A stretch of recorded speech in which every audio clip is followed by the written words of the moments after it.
Guys, നിങ്ങൾക്ക് സുഖമല്ലേ? എനിക്ക് സുഖമാണ്. നമ്മൾ നോക്കാണ്ട് പോകുന്ന BMW പറ്റിയിട്ടാണ്. ലുക്ക് ഉണ്ടായാലും പവർ ഉണ്ടായാലും നമ്മളെല്ലാം വിസ്മയിപ്പിച്ചൊരു മുതലാണ് BMW. എല്ലാവരുടെയും ഫേവറേറ്റ് ആണ്, എൻ്റെയും ഫേവറേറ്റ് ആണ്. അപ്പോൾ നമ്മളിന്ന് BMW കുറച്ച് സ്റ്റോറിയാണ് നോക്കാൻ പോകുന്നത്. കുറച്ച് ബാക്ക് സ്റ്റോറി, BMW എങ്ങനെയാണ് ഈ ഒരു ഫീൽഡിലോട്ട് വന്നതും പിന്നെ BMW എന്തൊക്കെയാണ് നേരിട്ടതും എന്നെല്ലാം നമ്മൾ സംസാരിക്കാനായിട്ട് പോവുകയാണ്.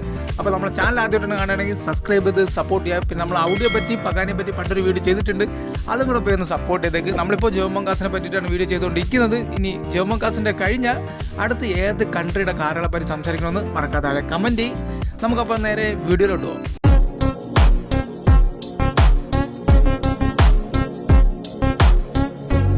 Bavarian motor works. ഇതെന്ത് തേങ്ങയുടെ നീ പറയണമെന്നല്ലേ നിങ്ങൾ ആലോചിക്കുന്നത്? വേറെ ഒന്നുമല്ല ഗൈസ്, നമ്മളെ BMW ഫുൾ ഫോം ഇങ്ങനെയാണ്.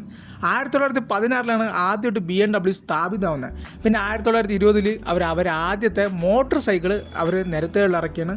പിന്നെ 1930 അവർ കാർ നിർമ്മാണത്തിൽ കുറച്ചും കൂടെ ശ്രദ്ധ കേന്ദ്രീകരിക്കുന്നത്. ഇതിനൊക്കെ മുമ്പ് BMW ആദ്യം ഫ്ലൈറ്റിൻ്റെ എഞ്ചിനാണ് നിർമ്മിച്ചുകൊണ്ടിരുന്നത്. ഈ ഒരു കാര്യം എല്ലാവർക്കും അറിയാം, അതുകൊണ്ട് ഞാൻ ആദ്യം പറഞ്ഞ് ബോറടിപ്പിക്കുന്നില്ല.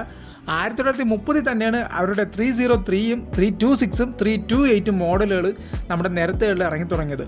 ആ ഒരു സമയത്ത് BMW സ്പോർട്സ് ആഡംബര കാറുകളുടെ നിർമ്മാതാക്കളായി സ്വയം പ്രഖ്യാപിക്കുകയും ചെയ്തു. അതായത് സ്വയം സ്ഥാപിച്ച് അങ്ങനെ വേണമെങ്കിൽ പറയാം. അങ്ങനെ വേൾഡ് വാർ സമയത്ത് BMW കുറച്ച് അടികൾ നേരിട്ട്, BMW എല്ലാവർക്കും നേരിട്ട്. കാരണം പട്ടിണി ദാരിദ്ര്യമായിട്ടിരിക്കുന്ന സമയത്ത് ആരും പോയി കാർ വാങ്ങാൻ പോകണ്ടല്ലോ. പക്ഷേ അവരുടെ ന്യൂക്ലിയർ സെഡാൻസ് ഇറങ്ങിയ സമയത്ത് അത് വീണ്ടും സക്സസ് ആവുകയാണ്. അങ്ങനെ ആ ഒരു ക്ഷീണങ്ങളെല്ലാം BMW ഓവർകം ചെയ്തു വന്നു. അങ്ങനെ 1970 5 സീരീസും 3 സീരീസും 6 സീരീസും 7 സീരീസൊക്കെ BMW ലോകത്തിന് മുമ്പിൽ കാഴ്ചവെക്കുന്നത്. അതൊക്കെ ഇറക്കിയിട്ട് BMW അവരുടെ മോഡൽ നിര വികസിപ്പിച്ച്. 5 സീരീസിനെ പറ്റി നിങ്ങൾക്ക് ഞാൻ പറയാനായിട്ട് ആവശ്യമില്ല, അടിപൊളിയാണ്. അങ്ങനെ ഒരു മുൻനിര ആഡംബര വാഹന നിർമ്മാതാക്കളായിട്ട് BMW മാറി. അങ്ങനെ വേൾഡ് വാറിൻ്റെ ക്ഷീണം കഴിഞ്ഞ് BMW ഒന്ന് സെറ്റായി ഒരു ടോപ്പ് ആ ഒരു രീതിയിലെത്തി, ടോപ്പെത്തി. അതിനുശേഷമാണ് 1980 അവർ M1, അതായത് ഒരു മിഡ് എഞ്ചിൻ സൂപ്പർ കാറാണ് M1. ഒരു ഇതെല്ലാവർക്കും അറിയായിരിക്കും, അത് ലോകത്തിന് മുമ്പിൽ കാഴ്ചവെക്കുന്നത്.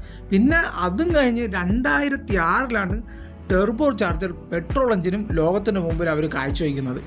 BMW പറ്റി പറയാനാണെങ്കിൽ ഇത്രയൊക്കെ ഉള്ളൂ. അവർ വളർന്നു വന്ന അവർ 2006 വരെയൊക്കെ ഒന്ന് നോക്കിക്കഴിഞ്ഞാൽ ഫുള്ള് സക്സസ് ആണ്. അത് കഴിഞ്ഞിട്ടും ഫുള്ള് സക്സസ് ആണ്. ഇപ്പോൾ നമ്മൾ മലയാളികളുടെ മോസ്റ്റ് ഫേവറേറ്റ് വണ്ടിയുള്ള ലിസ്റ്റിൽ BMW ആണ്. ഞാൻ ഒരു വീഡിയോ ഇട്ടാൽ ഏറ്റവും കൂടുതൽ കമൻറ്റ് വരുന്നത് BMW ആണ്. അത്രയ്ക്ക് ഫാൻസാണ് BMW. പക്ഷേ BMW വലിയ കഷ്ടപ്പാടൊന്നും കൊണ്ടല്ല ഇവിടെ എത്തിയെന്ന് ഒരിക്കലും ഒരാളെ കൊണ്ട് പറയാൻ പറ്റില്ല. കാരണം അതിൻ്റെ പുറകിൽ ഹാർഡ് വർക്ക് ചെയ്ത്, അല്ലെങ്കിൽ അതിൻ്റെ പുറകിൽ ഡിസൈൻ ചെയ്താൽ, ആ ഒരു വണ്ടി ഡിസൈൻ ചെയ്ത്, അങ്ങനെ ഓരോരുത്തരുടെ ഹാർഡ് വർക്ക്, അവരുടെ കഴിവിൻ്റെ ബലമാണ് BMW ഇത്ര ബ്യൂട്ടിഫുൾ ആയിട്ടുള്ള വണ്ടി നമ്മളിന്ന് കാണുന്നത്. ഞാൻ പലപ്പോഴും ചിന്തിച്ചിട്ടുണ്ട്, ഞാൻ പലപ്പോഴും എൻ്റെ വീഡിയോയിൽ പറഞ്ഞിട്ടുണ്ട്, BMW എന്തുകൊണ്ടും ഫ്ലൈറ്റിൻ്റെ എഞ്ചിൻ ഉണ്ടാക്കുന്നത് നിർത്തിയിട്ട് കാറുകളിലോട്ട് വന്നത് എന്തുകൊണ്ട് നന്നായി. കാരണം അത്രയ്ക്ക് മനോഹരമായിട്ടുള്ള വണ്ടി നമുക്ക് കാണാൻ പറ്റില്ല. അത് തന്നെയാണ് വലിയൊരു കാര്യം തന്നെയാണ്.